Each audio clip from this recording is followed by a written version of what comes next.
الحمد لله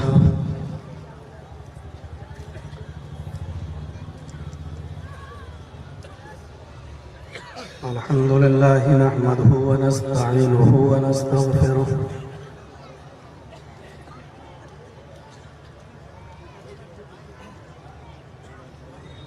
ونعوذ بالله من شرور أنفسنا ومن سيئات أعمالنا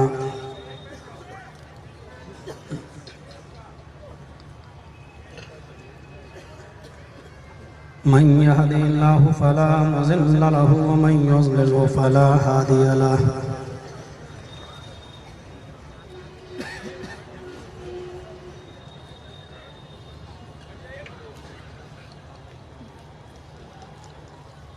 وأشهد أن لا إله إلا الله وحده لا شريك له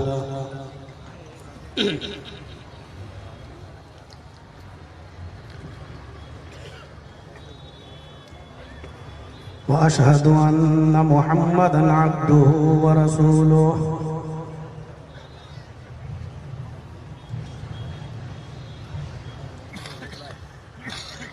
أما بعد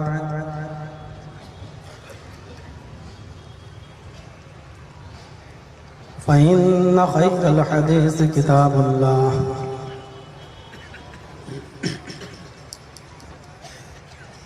وخير الهدي هدي محمد صلى الله عليه وسلم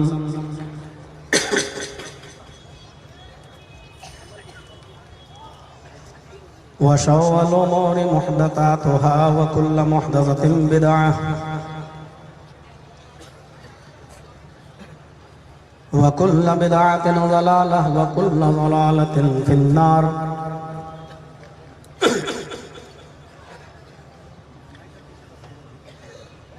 أعوذ بالله من الشيطان الرجيم بسم الله الرحمن الرحيم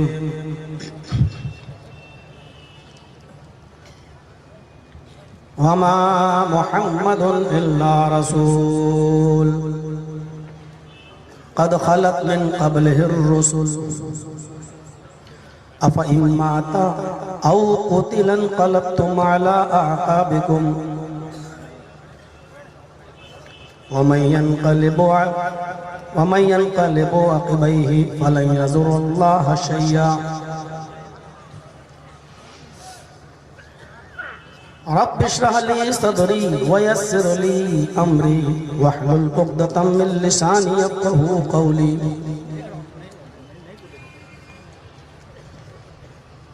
حمد و ثنا کبریائی و بڑائی تسبیح و تقدیس اللہ وحدہ لا شریک کے لیے لائق و سزاوار ہے جو وحدہ لا شریک ہے، جو ہم سب کا خالق ہے، اس ورلڈ کا ماسٹر ہے، کریٹر آف یونیورس ہے، خالق کائنات ہے،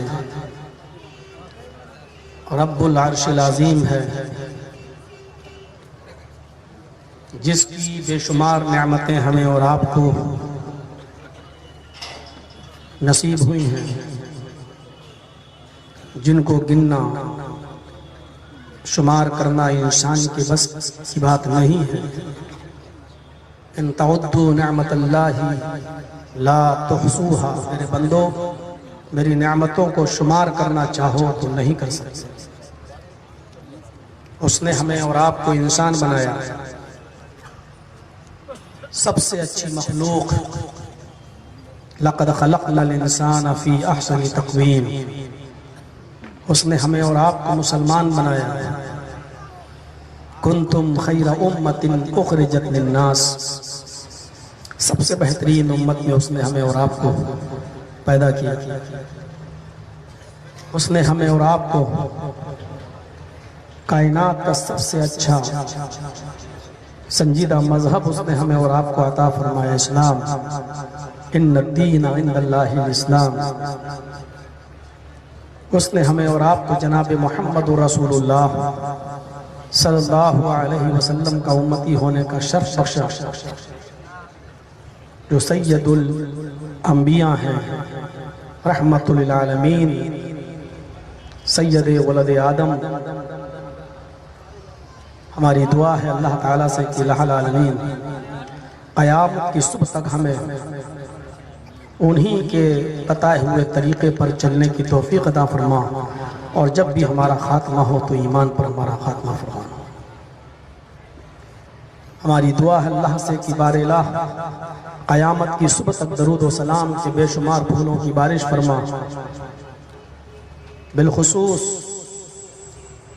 رحمت للعالمین جناب محمد رسول اللہ صلی اللہ علیہ وسلم کی ذات اقدس پر اللہم صلی وسلم وبارک علیہ۔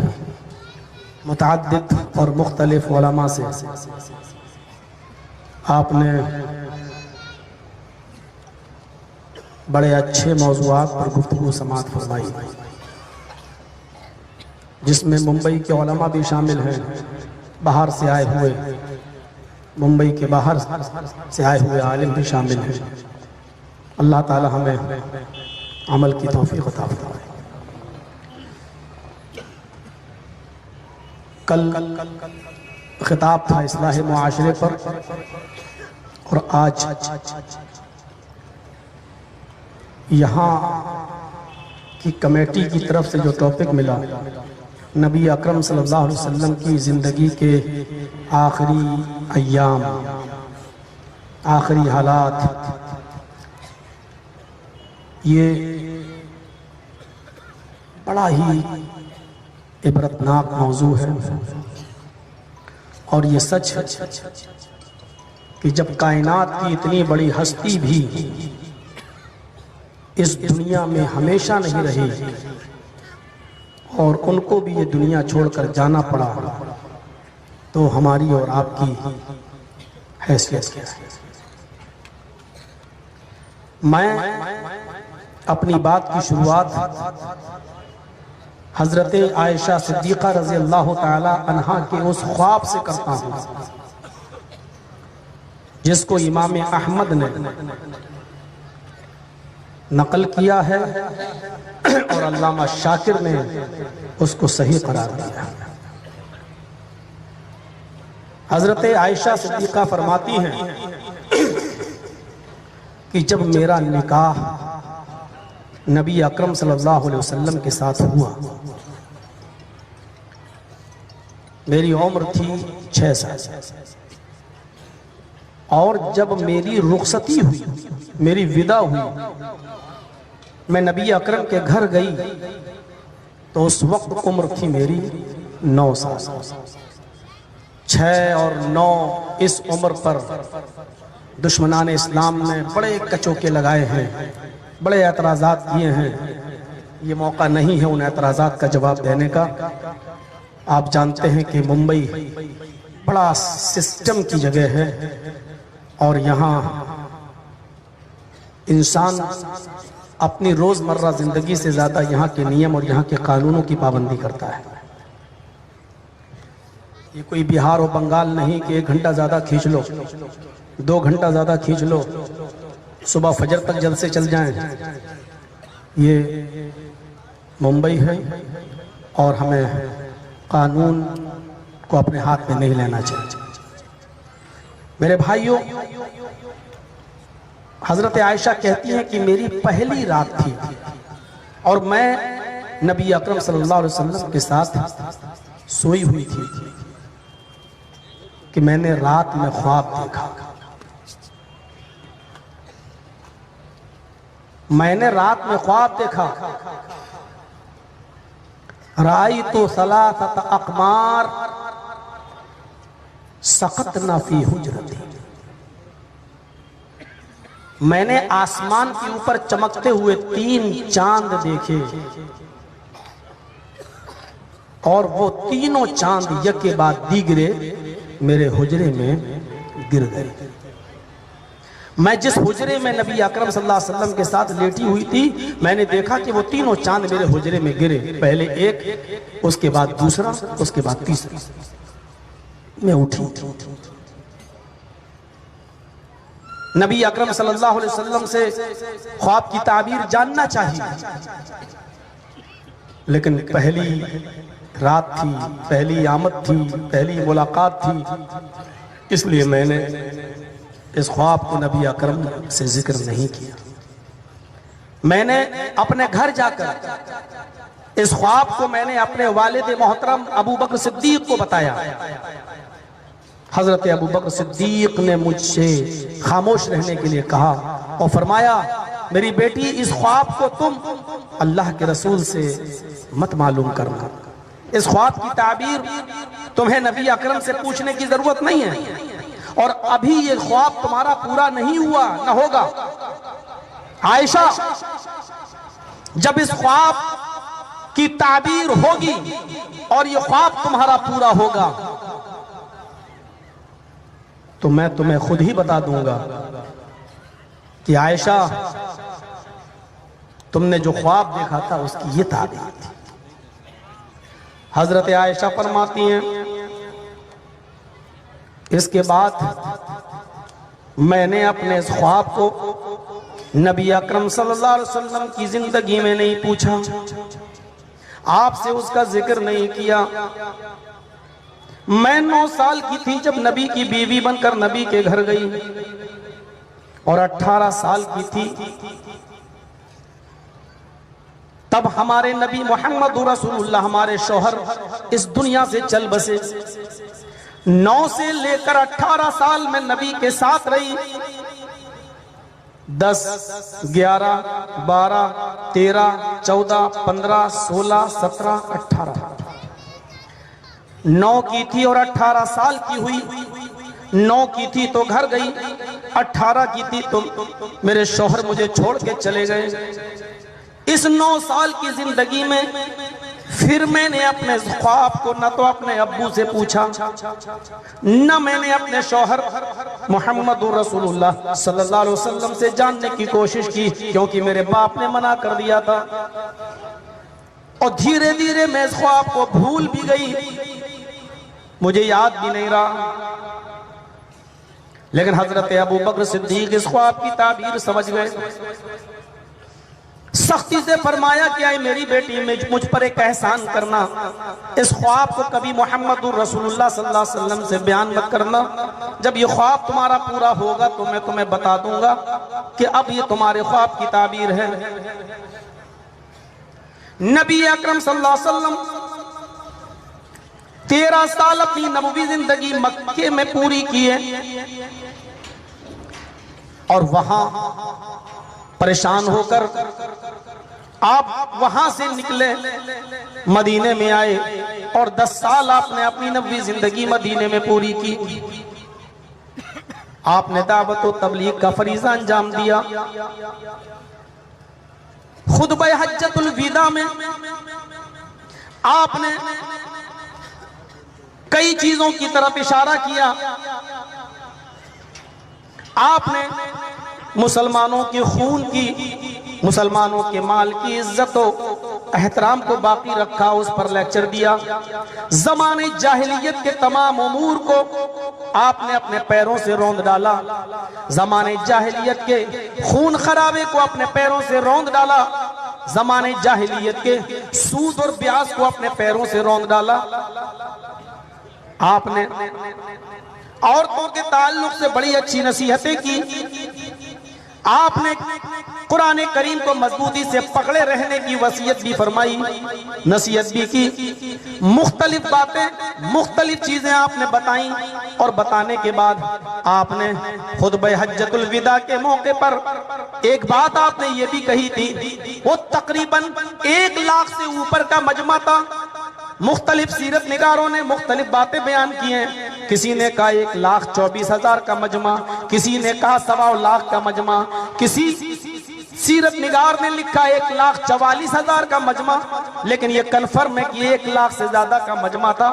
1 لاکھ سے زیادہ کے مجمع میں آپ نے جو خطبہ دیا تھا اس خطبے میں آپ نے لاسٹ میں جو بات کہی تھی وہ بات آپ نے اپنی قصوہ نامی اونٹنی پر بیٹھ کر عرفات کے میدان میں نمرہ کے پاس جہاں آپ کی اونٹنی ایک وادی کے کنارے لائی گئی اور اس پر کجاوا کسا گیا، اس کجاوے کو کس کر آپ اس اونٹنی کی اوپر بیٹھے اور بیٹھنے کے بعد آپ نے پورا خطبہ دیا۔ اس خطبے میں ایک لاسٹ میں جو جملہ آپ نے ادا کیا تھا وہ خطبے کے الفاظ یہ تھے وَأَنْتُمْ تَسْأَلُونَ عَنِّي فَمَا أَنْتُمْ قَائِلُونَ۔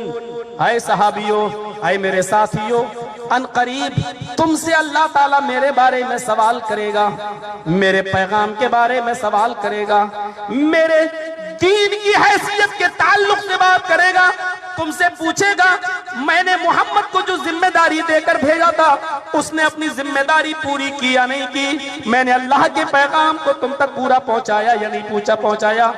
فَمَا أَنْتُمْ قَائِلُونَ، لوگو تم کیا جواب دو گے جب اللہ تم سے میرے بارے میں سوال کرے تو تم کیا بتاؤ گے؟ میرے بھائیوں، مجمع خاموش تھا، نبی اکرم کے خطبے کو بڑے غور سے سن رہا تھا، لیکن بیک زبان صحابہ چیخ پڑے، اے اللہ کے نبی جب اللہ ہم سے یہ سوال کرے گا قالوا نشہد انک قد بلغت رسالہ، ہم جواب دیں گے اے اللہ ہم گواہی دیتے ہیں کہ تو نے جو پیغام محمد رسول اللہ صلی اللہ علیہ وسلم کو دے کر بھیجا تھا آپ نے اس پیغام کو پوری طریقے سے پہنچا دیا، وَأَدَّيْتَ، آپ نے اللہ تعالیٰ کا حق ادا کر دیا، وَنَصَحْتَ، خیر خواہی اور بھلائی کی پوری ذمہ داری محمد رسول اللہ نے ادا کر دی۔ نبی اکرم نے اپنی امت اور صحابہ کرام سے جب یہ جواب سنا تو اللہ کے رسول کی نظریں آسمان کی اوپر اٹھ گئیں۔ کبھی آپ اپنی شہادت کی انگلی کو آسمان کی طرف لے جاتے اور کبھی لوگوں کی طرف لاتے، کبھی آسمان کی طرف لے جاتے کبھی لوگوں کی طرف لاتے اور یوں کہتے اللہم اشہد اللہم اشہد اللہم اشہد، اے اللہ میری امت کی اس گواہی پر تو بھی گواہ بن جا، اے اللہ میری امت کی اس گواہی پر تو بھی گواہ بن جا، اے اللہ میری امت کی اس گواہی پر تو بھی گواہ بن جا۔ میرے پیارے ساتھیوں، یہاں یہ جو خطبہ تھا حجۃ الوداع کا جو خطبہ تھا پورا، اس پورے خطبے پر میری بڑی تمنا ہے کہ یہ 4 دن جو پروگرام رکھا گیا ہے چیتا کیمپ میں، کل سے شروع ہے، ان 4 دنوں میں ایک دن جس میں یہ دیکھوں گا کہ زیادہ ٹائم ہے، 1.5 گھنٹے سے اوپر کا ٹائم، اسی دن یہ موضوع میں رکھوں گا اور نبی اکرم صلی اللہ علیہ وسلم کا پورا خطبہ حجۃ الوداع اور اس کے نقطے انشاءاللہ چیتا کیمپ کے اندر کسی ایک دن میں بیان کروں گا ان 4 دنوں میں، اور اس کی ایک پوری مکمل ایک تقریر ہونی چاہیے، 1.5 گھنٹے کی 2 گھنٹے کی، آج کل تو تقریر بعد میں ختم ہوتی ہے، یوٹیوب پہ پہلے ڈال دی جاتی ہے، یہ سسٹم چلنے لگا ہے اور اللہ تعالیٰ اس کے ذریعے چلو دین کا پیغام پہنچا رہا تھا پہنچے، اور جو لوگ نہیں سن رہے ہیں یا سننا چاہتے ہیں وہ بھی سن لیتے ہیں اس بہانے۔ کچھ لوگ ایسے ہوتے ہیں جو دیکھیں بولا کیا ہے تو وہ ایک چیز کو پکڑنے کے لیے پوری تقریر سنتے ہیں، تو چلو اللہ تعالیٰ اسی طریقے سے جیسے ڈاکٹر ذاکر نائک کا معاملہ ہے کہ دیکھیں بولا کیا ہے، اس کی ایک چیز کو پکڑنا چاہتے ہیں، پوری 1 گھنٹے کی تقریر سنتے ہیں اور پھر اسلام لے آتے ہیں۔ تو اللہ تعالیٰ ان کو اسی بہانے سننے کی توفیق عطا فرمائے اور پھر ان کو بھی اسلام قبول کرنے کی توفیق عطا فرمائے۔ ہم تو یہی دعا کر سکتے ہیں اور ہے کہ ہمارے پاس دینے کا۔ تو میرے ساتھیوں ذرا غور کرو، اللہ کے نبی صلی اللہ علیہ وسلم نے کہا اللہ میری امت کی گواہی پر تو بھی گواہ بن جا، یہ خطبہ تھا۔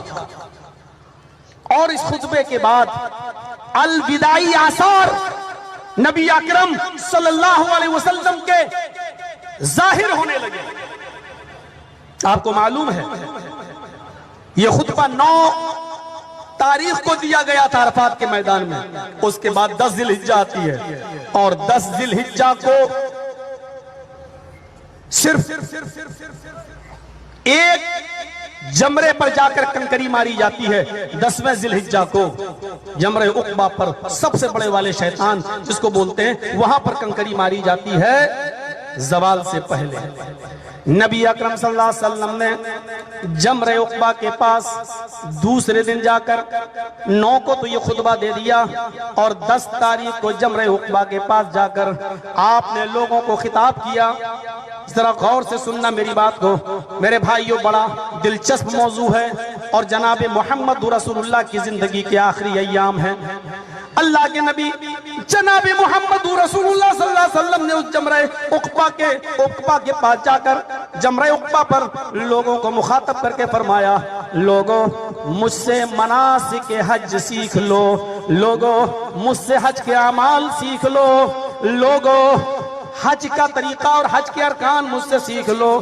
شاید اس مقام پر، شاید اس جگہ پر آئندہ سال ہماری تم سے ملاقات نہ ہو سکے، شاید اس جگہ پر ہم آئندہ سال تم سے ملاقات نہ کر سکیں. لفظ شاید بھی لگا دیا. اگر شاید نہ لگاتے تو صحابہ کرام کے اوپر کیا ٹوٹتا. ایک اشارہ کر دیا آپ نے. الوداعی آثار نمایاں ہونے لگے. آپ یہاں پر ایک اور نقطہ دیکھیں. ابھی ایام تشریق کے دن چل رہے ہیں، ایام تشریق کے دن چل رہے ہیں. بھئی ایام تشریق 10 کے بعد 11 12 13 تک یہ قربانی کے جو دن ہوتے ہیں ایام تشریق کے دن، ابھی ایام تشریق کے دن چل رہے ہیں. 10 تاریخ کو آپ نے یہ فرمایا، لوگوں مجھ سے مناسک حج سیکھ لو، لوگوں مجھ سے حج کے اعمال سیکھ لو، لوگوں مجھ سے حج کا طور طریقہ سیکھ لو. شاید اس جگہ پر ہم آئندہ سال تم سے ملاقات نہ کر سکیں. پھر ایام تشریق کے وسط میں یعنی 11 12 13 ان تینوں تاریخ میں سے کسی ایک تاریخ میں ایام تشریق کے وسط میں حضرت جبرائیل جناب محمد رسول اللہ صلی اللہ علیہ وسلم کے پاس یہ سورت لے کر نازل ہو گئے.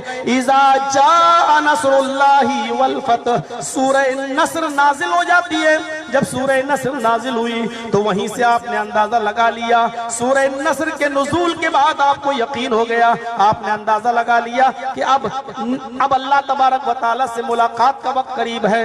جب یہ فرما دیا کہ جب اللہ کی فتح آئے گی اور لوگ فوج در فوج اسلام کے اندر، دین کے اندر داخل ہوں گے، میرے بھائیوں اس سورت کے نزول کے بعد نبی اکرم کو یقین ہو گیا کہ اب یہ میرا ایک آخری سال ہے اور الوداعی آثار نمایاں ہونے لگے. آپ نے خود فرمایا کہ لوگوں مجھے لگتا ہے کہ آئندہ سال شاید میں اس جگہ پر دوبارہ تم سے ملاقات نہ کر سکوں، اس لیے کہ حضرت جبرائیل مجھے ہر سال ایک مرتبہ قرآن کا دور کرایا کرتے تھے، آسمان سے آیا کرتے تھے اور ایک بار ہر سال مجھے قرآن کا دور کراتے تھے. لیکن اس سال حضرت جبرائیل نے مجھے 2 مرتبہ قرآن کا دور کرایا. لوگوں شاید اس جگہ پر میری تم سے دوبارہ ملاقات نہ ہو سکے، کیونکہ مجھے لگتا ہے حضرت جبرائیل نے مجھے 2 بار قرآن کا دور کرایا. لوگوں ہر سال میں 10 دن کا اعتکاف کیا کرتا تھا، اس مرتبہ میں نے 20 دن کا اعتکاف کیا ہے.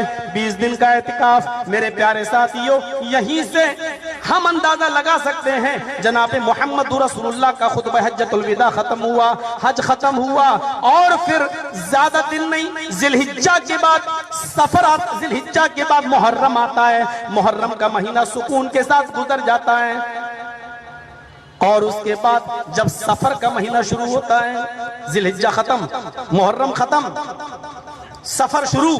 ربیع الاول میں کائنات کو چمکانے والا سورج ہمیشہ کے لیے غروب ہو جاتا ہے. لیکن یہ پورا مہینہ کس طریقے سے گزرا؟ اوائل سفر میں، سفر کا شروع دنوں میں محمد رسول اللہ صلی اللہ علیہ وسلم دامن احد میں تشریف لے جاتے ہیں، جہاں شہداء مدفون ہیں. آپ دامن احد میں تشریف لے جاتے ہیں، احد کے دامن میں تشریف لے جاتے ہیں اور صحابہ کرام جہاں دفن ہیں، احد کے شہداء جہاں دفن ہیں، وہاں کھڑے ہو جاتے ہیں اور کھڑے ہو کر ان شہداء کے لیے اس طرح دعا کرتے ہیں جس طرح زندوں کے لیے دعا کی جاتی ہے. ان شہیدوں کے لیے اس طرح دعا کی آپ نے جیسے زندے اور مردے دونوں کے لیے دعا کی جاتی ہے، اس طرح شہداء کے لیے آپ نے دعا کی، اس طرح شہداء کے لیے آپ نے دعا فرمائی، اور اس کے بعد دامن احد سے نکلے، گھر آئے، غسل کیا، مسجد نبوی میں تشریف لے گئے، منبر پر فروکش ہوئے اور اس منبر پر فرمایا، لوگو سنو، کعبے کی رب کی قسم، قسم اس ذات کی جس کے قبضے میں میری جان ہے، بخدا میں اپنا حوض کوثر دیکھ رہا ہوں، اللہ کی قسم مجھے میرا حوض دکھائی دے رہا ہے، میں اپنی آنکھوں سے اپنے حوض کو دیکھ رہا ہوں، اس حوض کوثر پر جس کا میں میرے کعبہ بنوں گا، جہاں پر میں ہوں گا، جہاں میرے ہاتھوں سے لوگوں کو پانی پلایا جائے گا، میری امت میرے ہاتھوں سے پانی پیے گی، میں اپنے حوض کوثر کو اپنی آنکھوں سے دیکھ رہا ہوں۔ لوگوں، اللہ کی قسم مجھے اپنے اس بات کا ڈر نہیں ہے کہ تم شرک کرو گے، لوگوں مجھے اپنے انتقال کے بعد اس بات کا ڈر نہیں ہے کہ تم شرک کرو گے، میں دنیا کی دولت کو زمین پر فتنے کی شکل میں آتا ہوا دیکھ رہا ہوں، مجھے ڈر ہے تو تمہارا اس بات کا ڈر ہے کہ دولت میں اور دنیا کمانے میں تمہیں ایک دوسرے سے آگے نکلنے میں اپنے دین کو برباد نہ کر دو، اپنے دین سے دور نہ ہو جاؤ، میں دنیا کے اس فتنے کو اپنی آنکھوں سے گرتے ہوئے دیکھ رہا ہوں، کہیں ایسا نہ ہو کہ یہ دنیا داری اور دنیا کی طلب تمہیں دین سے غافل کر دے، دین سے تمہیں دور کر دے۔ میرے بھائیوں، اللہ کے نبی صلی اللہ علیہ وسلم نے یہ خطبہ دیا، یہ اوائل سفر کی بات ہے، یہ 11 ہجری کی بات ہے اور سفر مہینے کے شروعات کی بات ہے۔ اس کے بعد میرے بھائیوں، آپ نے حوض کوثر کے تعلق سے خطبہ دیا، اور اس کے بعد پھر ایسا بھی ہوا، اسی سفر کو پورا مہینہ سفر کا اسی حال میں گزر جاتا ہے، لیکن 29 سفر ذرا تاریخ یاد رکھیے گا، 29 سفر، مہینہ 29 کا بھی ہو سکتا ہے اور 30 کا بھی ہو سکتا ہے، اگر اس مہینے کو 29 کا مان لیں تو محمد رسول اللہ کا انتقال 12 ربیع الاول کو ہوا، 29 کا اگر مہینہ مانیں تو اس کے بعد 12 دن آپ زندہ رہے، اور اگر یہ مہینہ 30 کا مانیں تو 13 دن آپ زندہ رہے۔ آپ 29 سفر کو ایک جنازے میں شرکت کرنے کے لیے تشریف لے جاتے ہیں، آپ نے خود نماز جنازہ پڑھایا، پھر اس جنازے کے ساتھ اس صحابی کی تدفین میں شریک ہونے کے لیے آپ بقی جاتے ہیں، بقیع الغرقد جس کو ہم جنت البقیع کہتے ہیں، آپ بقیع الغرقد تشریف لے جاتے ہیں، آپ نے وہاں اپنے ہاتھوں سے میت کو، اس صحابی کو آپ نے دفن کیا، دفن کرنے کے بعد آپ نے بقیع والوں کے لیے دعا فرمائی، آپ نے کہا السلام علیکم یا اہل البقیع، اے بقیع والو تم پر سلامتی ہو، آپ نے ان کے لیے دعائے مغفرت فرمائی، اور پھر اسی جگہ پر آپ نے یہ بھی فرمایا تمہیں خوشخبری ہو اے بقیع والو، میں بھی بہت جلدی تم سے ملنے والا ہوں، اے بقیع والو میں بھی بہت جلدی تم سے ملاقات کرنے والا ہوں، بہت جلدی تم سے ملاقات کے لیے تشریف لانے والا ہوں۔ اسی بقیع کے میدان میں آپ نے، اسی بقیع قبرستان میں آپ نے ان کے لیے بھی دعا فرمائی، اور اس میں یہ بھی فرمایا کہ بہت جلدی میں بھی تم سے ملنے والا ہوں۔ آپ وہاں سے 29 سفر کو جب واپس آ رہے تھے تو راستے میں سر میں درد شروع ہوا، اور یہ درد سر اتنا تیز تھا کہ آپ سر پکڑ کر بیٹھ جاتے ہیں۔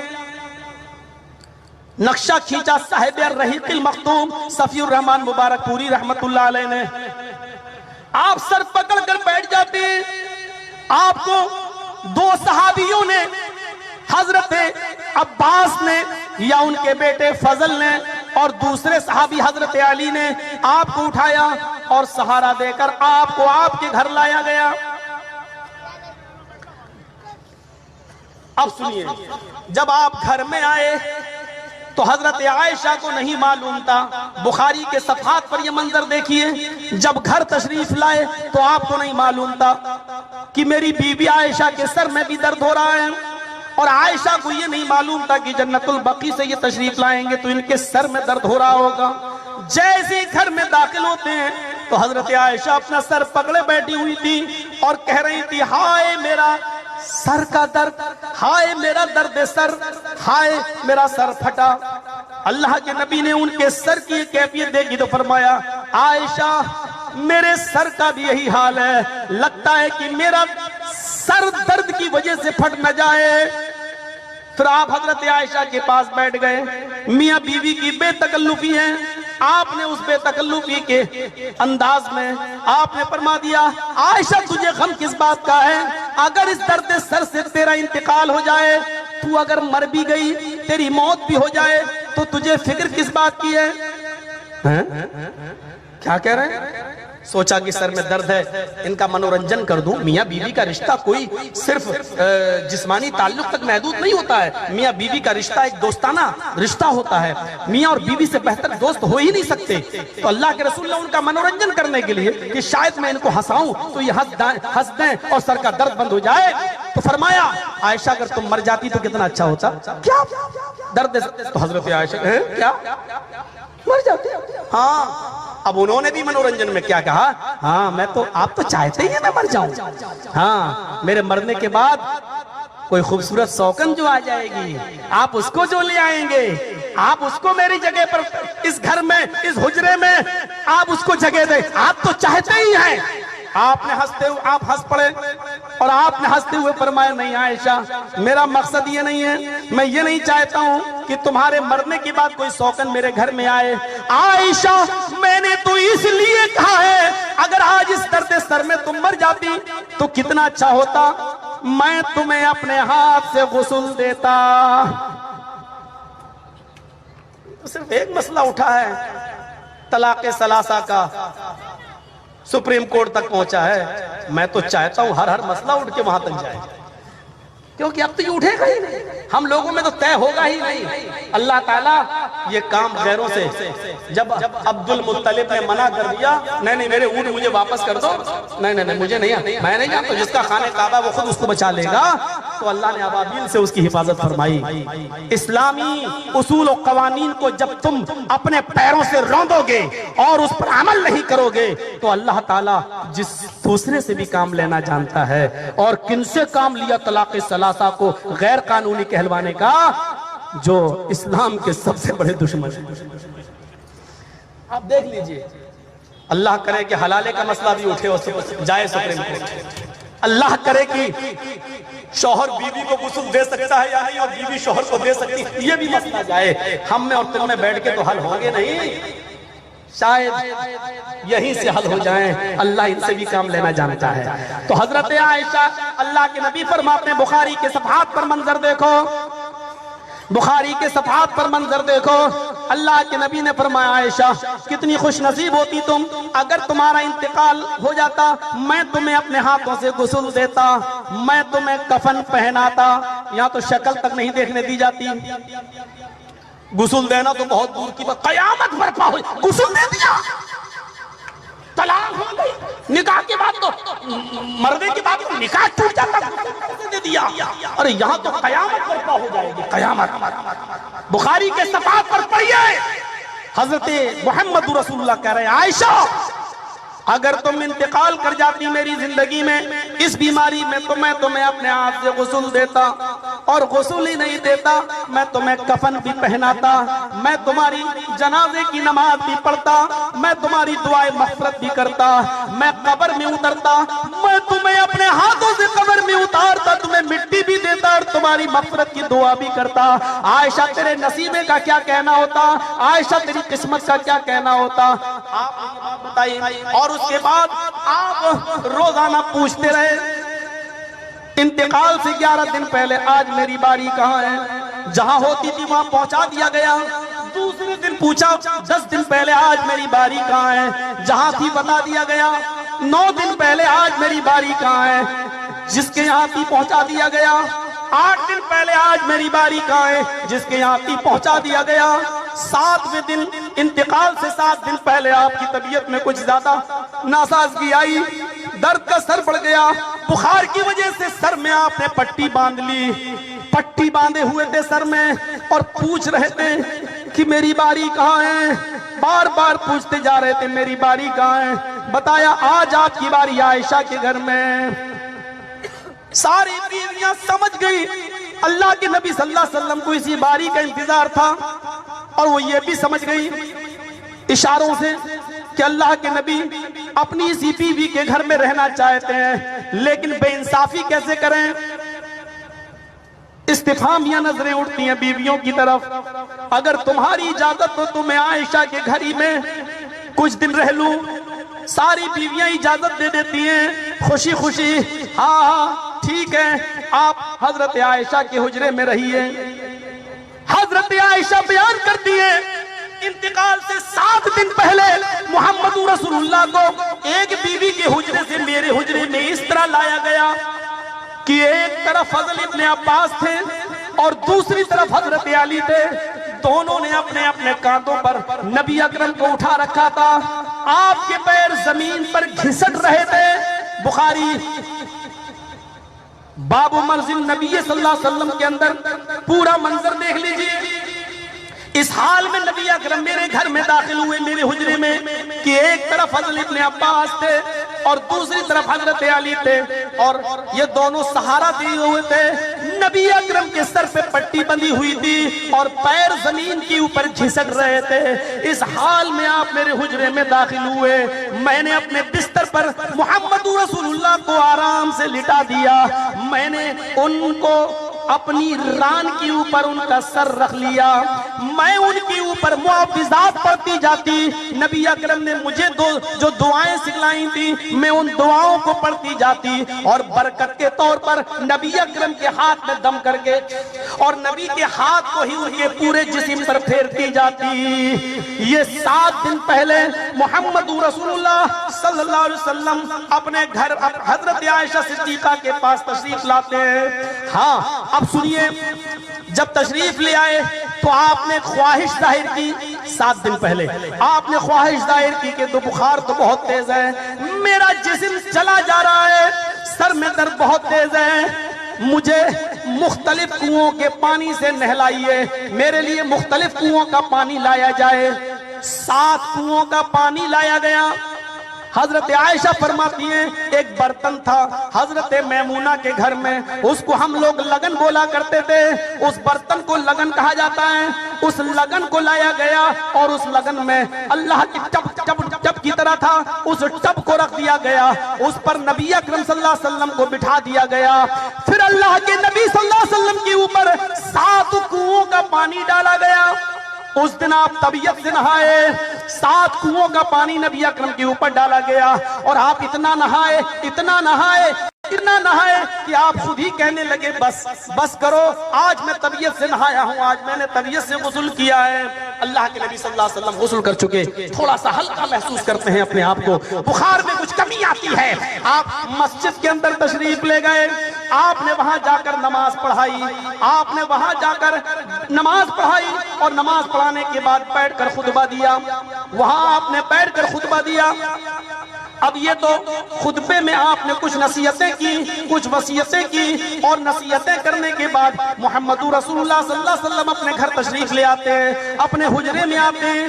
انتقال سے 6 دن پہلے آپ پھر مسجد میں نہیں جا سکے، یا گئے تو نماز پڑھی اور آ گئے، نماز پڑھی اور آ گئے، اس سے زیادہ آپ نے کچھ نہیں کیا۔ میرے بھائیوں، 5 دن پہلے انتقال سے 5 دن پہلے طبیعت میں تھوڑا سا سکون پائے تو پھر گئے مسجد میں، آپ نے پہلے ممبر پر بیٹھ گئے، ابھی آپ نے نماز نہیں پڑھائی، پہلے ممبر پر بیٹھ گئے، اور بیٹھنے کے بعد آپ نے یہ خطبہ بیٹھ کر دیا۔ انتقال سے 5 دن پہلے جو خطبہ دیا وہ بیٹھ کر آپ نے دیا، اس کے بعد ظہر کی نماز پڑھائی، آپ نے جو بیٹھ کر خطبہ دیا اس میں آپ نے پہلا جو جملہ ادا کیا وہ جملہ یہ تھا، لعنت اللہ علی الیہود والنصارى اتخذوا قبور انبیائہم مساجدا۔ اللہ کی لعنت ہو یہودیوں پر، عیسائیوں پر، اللہ کی پھٹکار ہو یہود و نصارہ پر، جنہوں نے اپنے اپنے نبیوں کی قبروں کو سجدہ کرنے کی جگہ بنا لیا، اپنے اپنے نبیوں کی قبروں کو مسجد بنا لیا۔ جو کام مسجد میں ہوتے ہیں سجدہ کرنے کا، یہ یہود و نصارہ اپنے اپنے نبیوں کو سجدہ کرنے لگے۔ اللہ کی لعنت ہو یہود و نصارہ پر، جنہوں نے اپنے اپنے نبیوں کی قبروں کو سجدہ گاہ بنا لیا۔ مسلم کے حدیث کے دوسرے الفاظ ہیں قاتل اللہ الیہود والنصارى اتخذوا قبور انبیائہم المساجد، بخاری میں لعنت اللہ، اور مسلم میں قاتل اللہ الیہود والنصارى، اللہ برباد کر دے، اللہ تباہ کر دے یہود و نصارہ کو جنہوں نے اپنے اپنے نبیوں کی قبروں کو سجدہ گاہ بنا لیا۔ جرجی صاحب کچھ بولنے کی ضرورت نہیں ہے، آپ حدیث پڑھتے جائیے، پوسٹ مارٹم اپنے آپ ہوتا جائے گا۔ کیا ضرورت ہے نام لینے کی؟ مرے ہوئے کو کیا مارو؟ جس کو اللہ کے رسول نے اتنا زبردست مار دیا ہو، لعنت ہو یہود و نصارہ پر جنہوں نے اپنے اپنے نبیوں کی قبروں کو مسجد و سجدہ گاہ بنا لے۔ اب تعویل کریں گے، نہیں وہ عبادت والا سجدہ کرتے تھے، ہم تو تعظیمی کرتے ہیں، ہم تو عزت والا کرتے ہیں۔ عزت والا سجدہ جائز ہے تو ٹھیک ہے، ہم اس دیش کے سرووچ پد پر براجمان پردھان منتری کو کرنا، کیا کہو گے آپ؟ ہم یہ کہہ دیں عبادت والا نہیں ہے، ہم نے تو تعظیمی کیا ہے، عزت والا کیا ہے۔ اور اللہ کے رسول نے فرمایا تم دوسروں کے بزرگوں کی عزت کرو تاکہ وہ جواب میں تمہارے بزرگوں کی عزت کریں۔ تو اس کا مطلب یہ ہے کہ آپ فتویٰ تو دو کہ تعظیمی سجدہ جائز ہے۔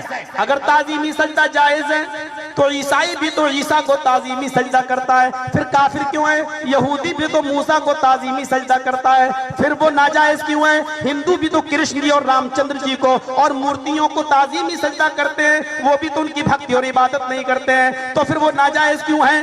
یہ کریں تو ناجائز، تم کرو تو جائز۔ اب لیپ ٹاپ والے بابا آئیں گے، اس کی تعویل کریں گے۔ غور کرو میرے پیارے ساتھیوں، اللہ کے نبی نے فرمایا اللہ کی لعنت ہو یہود و نصارہ پر جنہوں نے اپنے اپنے نبیوں کی قبروں کو سجدہ گاہ بنا لیا۔ پوری زندگی آپ اسی سے تو روکتے رہے لوگوں کو، کبھی آپ نے اس انداز میں لوگوں کو روکا؟ حضرت جابر ابن عبداللہ اس حدیث کے راوی ابو داؤد کتاب الجنائز چیپٹر کھولو، نہا رسول اللہ صلی اللہ علیہ وسلم ان یقعد علی القبر، حضرت جابر ابن عبداللہ فرماتے ہیں اللہ کے رسول صلی اللہ علیہ وسلم نے منع کیا ہے۔ ہم اپنی طرف سے کہہ رہے ہیں، اللہ کے نبی کہتے ہیں، جابر ابن عبداللہ فرماتے ہیں کہ اللہ کے نبی نے منع کیا ہے ان یقعد علی القبر، قبر کے اوپر بیٹھنے سے۔ یہاں تو بیٹھیں گے نہیں تو انکم ہی نہیں ہوگی۔ قبر پر بیٹھنے سے منع کیا، اور صرف منع نہیں کیا، نہا رسول اللہ صلی اللہ علیہ وسلم ان یقعد علی القبر وان یجسس، اور منع کیا کہ اس قبر کو پختہ بنایا جائے، منع کیا اس قبر کو پکا بنانے پختہ کرنے سے۔ یہاں تو جتنی پکی قبر ہے اتنا بڑا بابا ہے، جتنی مضبوط قبر ہے اتنا ٹھوس بابا ہے۔ اللہ کے نبی نے منع کیا ہے قبر کو پکا بنانے سے۔ اور سنیے، اللہ کے نبی صلی اللہ علیہ وسلم نے یہ دو چیزیں ہو گئیں، منع کیا ہے، اور تیسری چیز وَأَيُّبْنَ عَلَيْهِ، اس قبر کی اوپر کوئی عمارت بنانے سے، اس قبر کی اوپر کوئی مکان کوئی تعمیر کرنے سے آپ نے منع کیا ہے، منع۔ اور جس سے جتنا زیادہ منع کیا ہے آج وہ کام اتنے ہی زیادہ نظر آ رہے ہیں، اتنے ہی زیادہ ہو رہے ہیں۔ آئیے، دل چاہتا ہے کہ آپ کو مسلم شریف کتاب الجنائز کی ایک ایسی حدیث سنا دوں جس سے آپ کا دل بھی خوش ہو جائے، اور آپ کے اور ہمارے ان بھائیوں کو بھی احساس ہو جائے کہ آخر اللہ کے نبی صلی اللہ علیہ وسلم نے ایسی باتیں کیوں کہی ہیں، اور کہی ہیں تو اس کا مقصد کیا ہے۔ مسلم شریف کتاب الجنائز کے الفاظ ہیں، اللہ کے نبی صلی اللہ علیہ وسلم نے فرمایا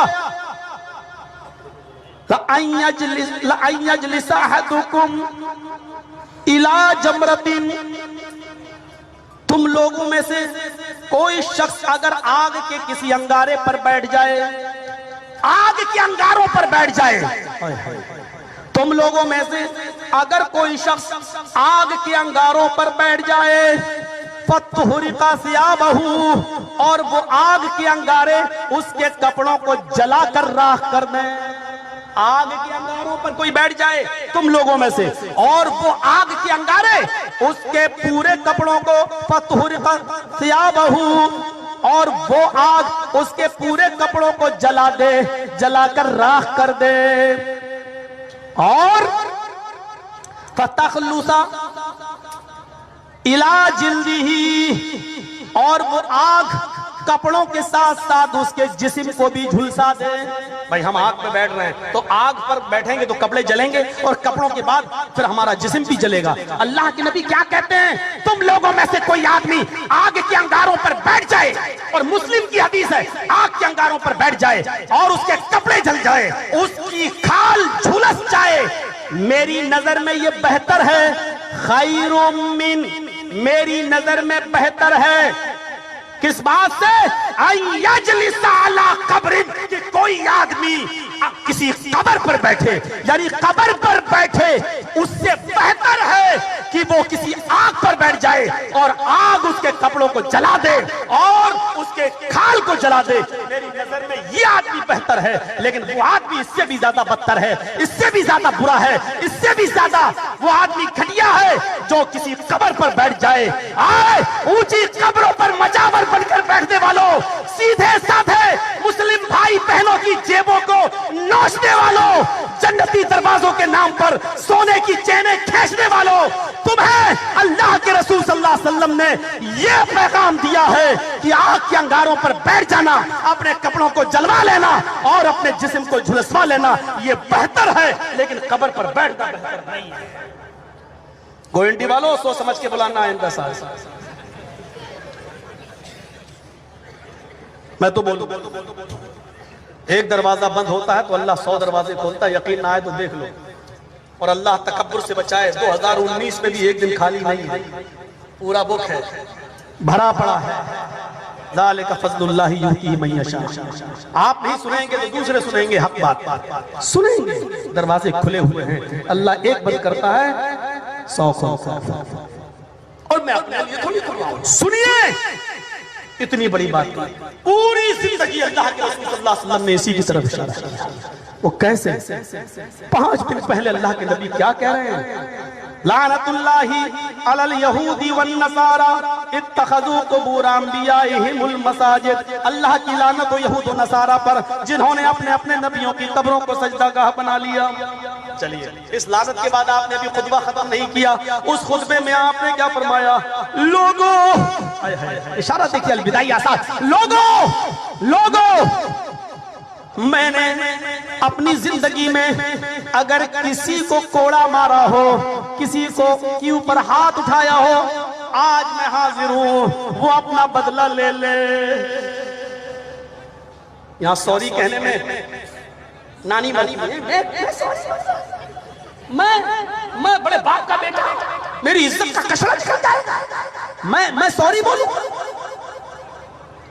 اللہ کے نبی فرماتے ہیں لوگوں اگر میں نے کسی کو کوڑا مارا ہو، کسی پر ظلم کیا ہو، تو آج میں حاضر ہوں وہ اپنا انتقام مجھ سے لے لے۔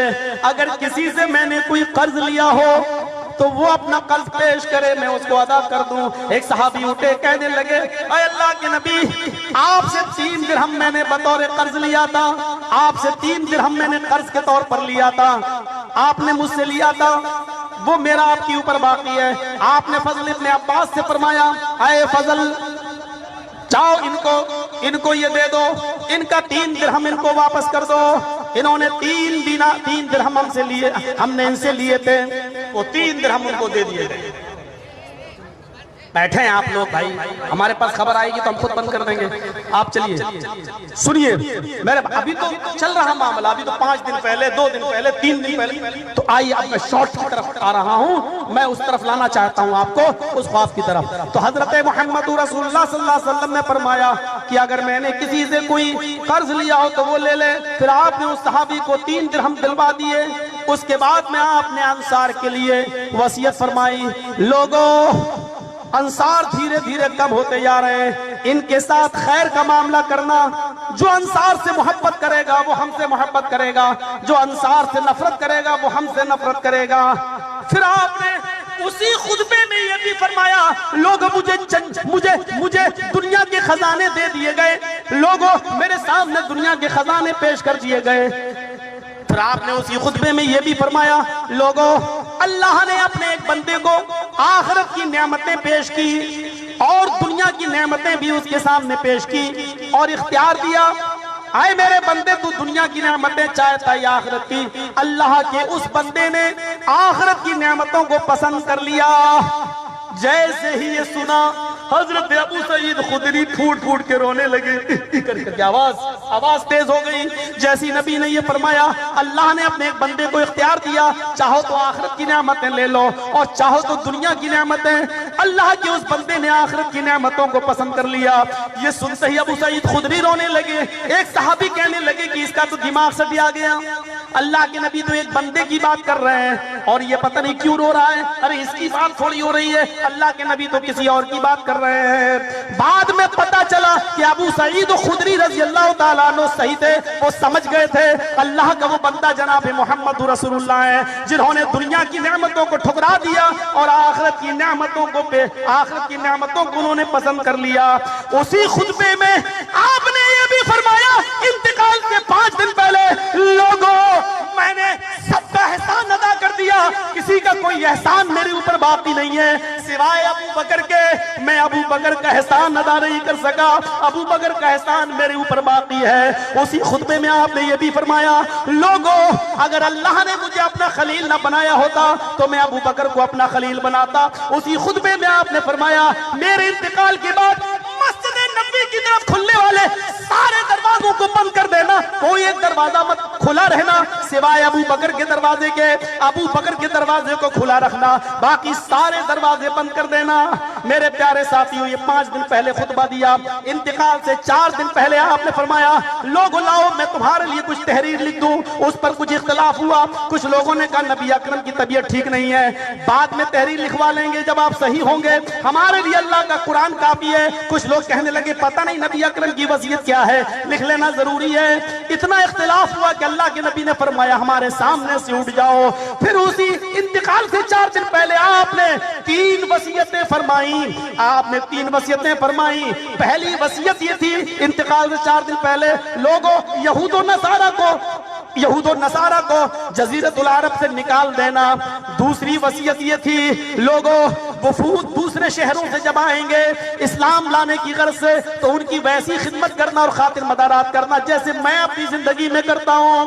اور راوی کہتا ہے تیسری وصیت بھی کی تھی لیکن وہ میں بھول گیا کہ تیسری وصیت کیا تھی، شاید وہ یہ تھی کہ اللہ کی کتاب قرآن کو مضبوطی سے پکڑے رہنا، یا شاید وہ وصیت یہ تھی کہ جس لشکر کو لشکر اسامہ کو میں نے روانہ کیا ہے، آئے لوگوں میرے انتقال کے بعد اس لشکر اسامہ کو روانہ کر دینا، اس کو روکنا نہیں، اس کو جہادی مہم پہ جانے دینا، اس کو روکنا نہیں۔ شاید وہ یہ وصیت تھی، مجھے پتا نہیں کہ وہ کیا وصیت تھی، میں بھول گیا، شاید ان 2 وصیتوں میں سے کوئی وصیت تھی۔ میرے پیارے ساتھیوں اس کے بعد 2 دن پھر آپ مسجد کے اندر نہیں آ سکے، پھر انتقال سے 2 دن پہلے پھر مسجد کے اندر آئے، ظہر کی نماز آپ اندر آئے، ابو بکر صدیق نماز پڑھا رہے تھے، جیسے آپ اندر آئے ابو بکر پیچھے آنے لگے، اللہ کے نبی نے اشارہ کیا تم اپنی جگہ پر رہو، وہ اشارہ سمجھ گئے اپنی جگہ پر رہے، اللہ کے نبی ان کے بائیں طرف بیٹھ گئے جہاں امام بیٹھتا ہے۔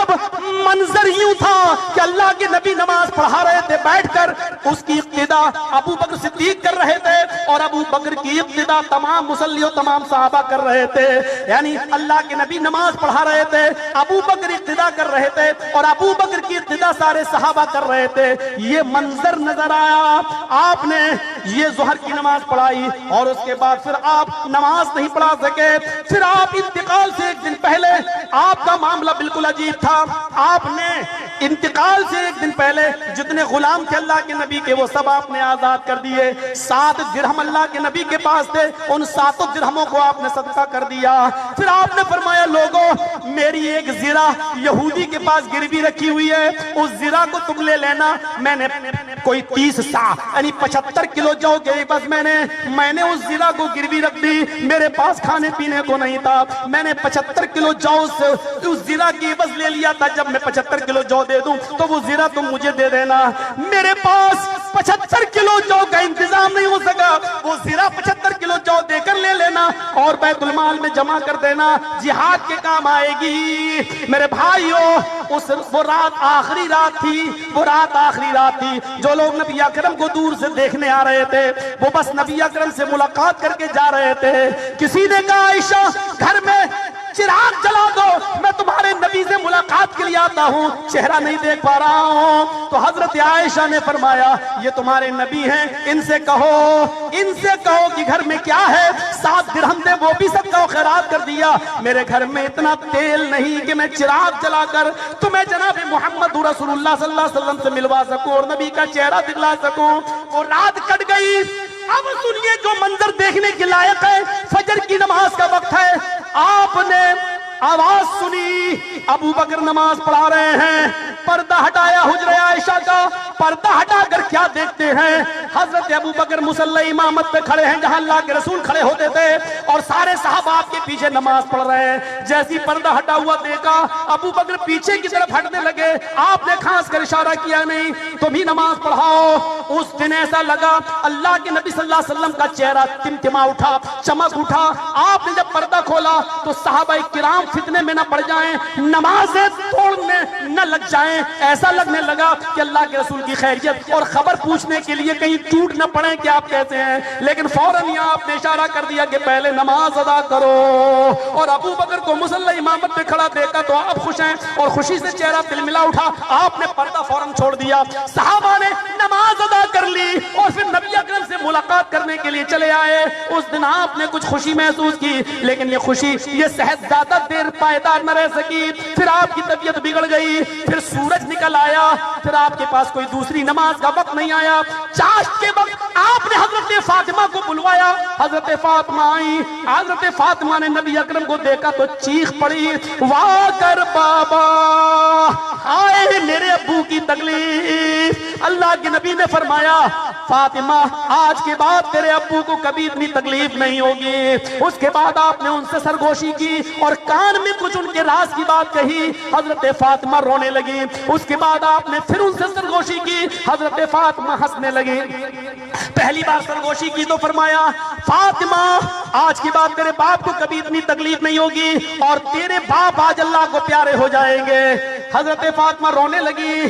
اس کے بعد فرمایا دوسری بار جب ہنسی تو فرمایا فاطمہ اللہ تعالیٰ نے تجھے جنت کی تمام عورتوں کا سردار بنا دیا اور میرے اہل بیت میں تم سب سے پہلے مجھ سے ملاقات کرو گی۔ یہ سنتی ہیں تو ہنس دیتی ہیں اور اس کے بعد جانے لگتی ہیں۔